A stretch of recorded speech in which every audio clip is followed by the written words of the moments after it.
Assalamualaikum warahmatullahi wabarakatuh. Halo teman-teman, selamat datang di video pertama dari 30 tokoh jahiliyah yang mungkin Anda tidak tahu.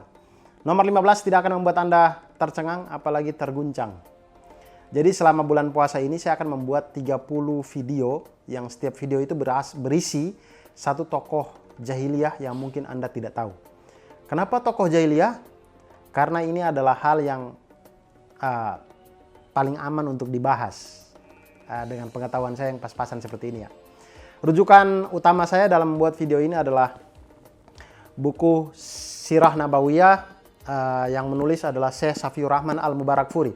Buku ini menjadi juara 1 waktu lomba karya ilmiah tentang biografi Nabi Muhammad waktu di Mekah pada tahun 90-an kalau tidak salah. Saya beli buku ini tahun 2008. Dan sepertinya asik kalau kita membahas tokoh-tokoh jahiliyah, siapa saja yang ada di dalam buku ini.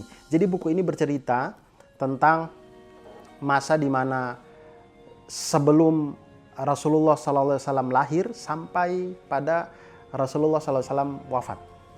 Jadi biografi Nabi Muhammad kurang lebih.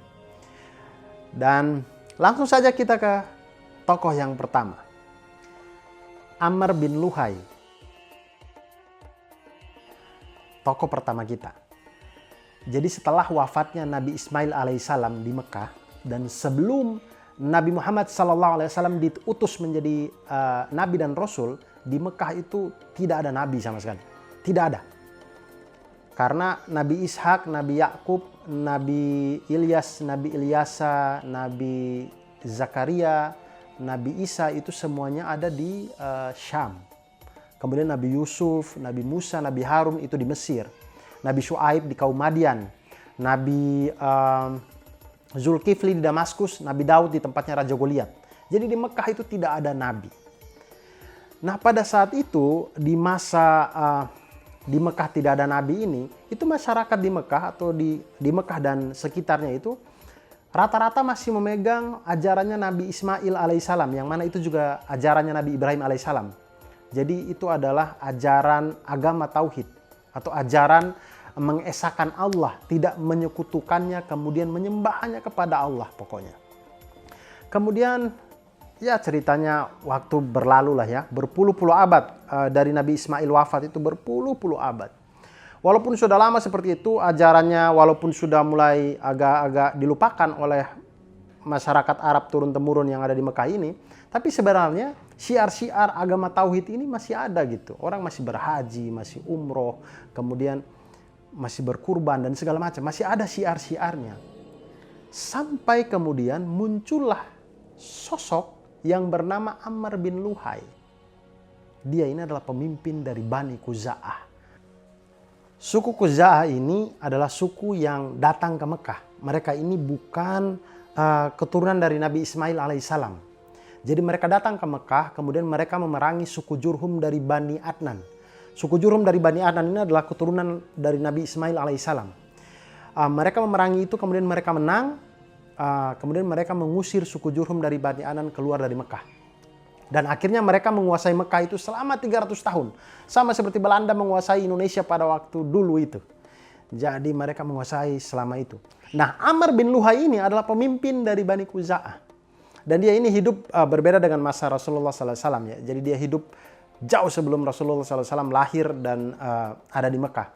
Karena ketika Nabi Muhammad SAW lahir di Mekah itu, kepengurusan Ka'bah sudah berada di tangan suku Quraisy. Yang mana suku Quraisy ini adalah keturunan dari Nabi Ismail alaihissalam juga. Mereka keturunan dari Bani Adnan. Amr bin Luhai ini adalah orang yang suka berbuat baik. Dia gemar bersedekah, kemudian peduli dengan urusan-urusan agama. Masyarakat Mekah itu sampai menganggap dia tuh ulama. Suatu ketika dia itu melakukan perjalanan ke Syam. Kemudian di Syam dia melihat masyarakat itu menyembah berhala di sana. Nah dia tuh kan tahu Syam ini negerinya para nabi. Maksudnya banyak nabi yang diutus turun di Syam gitu. Jadi ketika dia lihat masyarakat Syam menyembah berhala, dia berpikir bahwa wah kalau negeri Syam yang banyak nabi saja menyembah berhala, tentu ini ajaran yang benar. Akhirnya dia pulang ke Mekah dari Syam sambil membawa patung namanya Hubal. Sampai di Mekah dia taruh di Ka'bah, kemudian dia suruh atau dia minta orang-orang di Mekah itu untuk menyembah Hubal ini. Nah, orang-orang yang sudah menganggap dia sebagai ulama itu langsung percaya kalau ini adalah ajaran yang baik. Akhirnya mereka semua atau rata-rata mereka semua itu menyembah berhala yang namanya Hubal ini.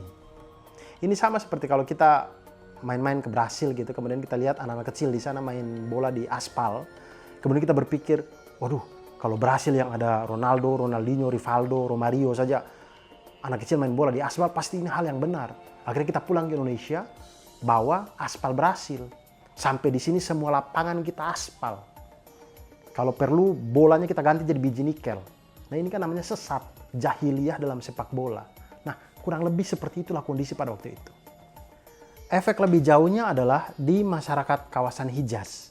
Jadi Hijaz ini adalah kawasan barat dayanya semenanjung Arab. Jadi dia itu meliputi kota-kota Mekah, Madinah, Jeddah, kemudian Tabuk, ya, dan sekitarnya begitu. Nah, masyarakat di Hijaz itu juga akhirnya ikut-ikutan menyembah berhala. Karena patokannya mereka kan penduduk Mekah. Karena mereka itu adalah penduduk tanah suci, penjaga Ka'bah. Jadi ketika mereka menyembah berhala, masyarakat di kawasan Hijaz juga akhirnya ikut menyembah berhala. Jadi akhirnya yang awalnya itu cuma ada Hubal, mulai muncullah mereka bikin lagi, ada Lata, Uzza, kemudian banyak sekali berhalanya. Nanti waktu penaklukan Mekah, waktu zaman Nabi Muhammad SAW itu, Ka'bah lagi. Berhala yang dihancurkan di sekitar Mekah itu kurang lebih ada 360 buah. Jadi kalau kita tawaf mengelilingi Ka'bah itu, setiap derajatnya itu ada berhala. Berhala banyak sekali.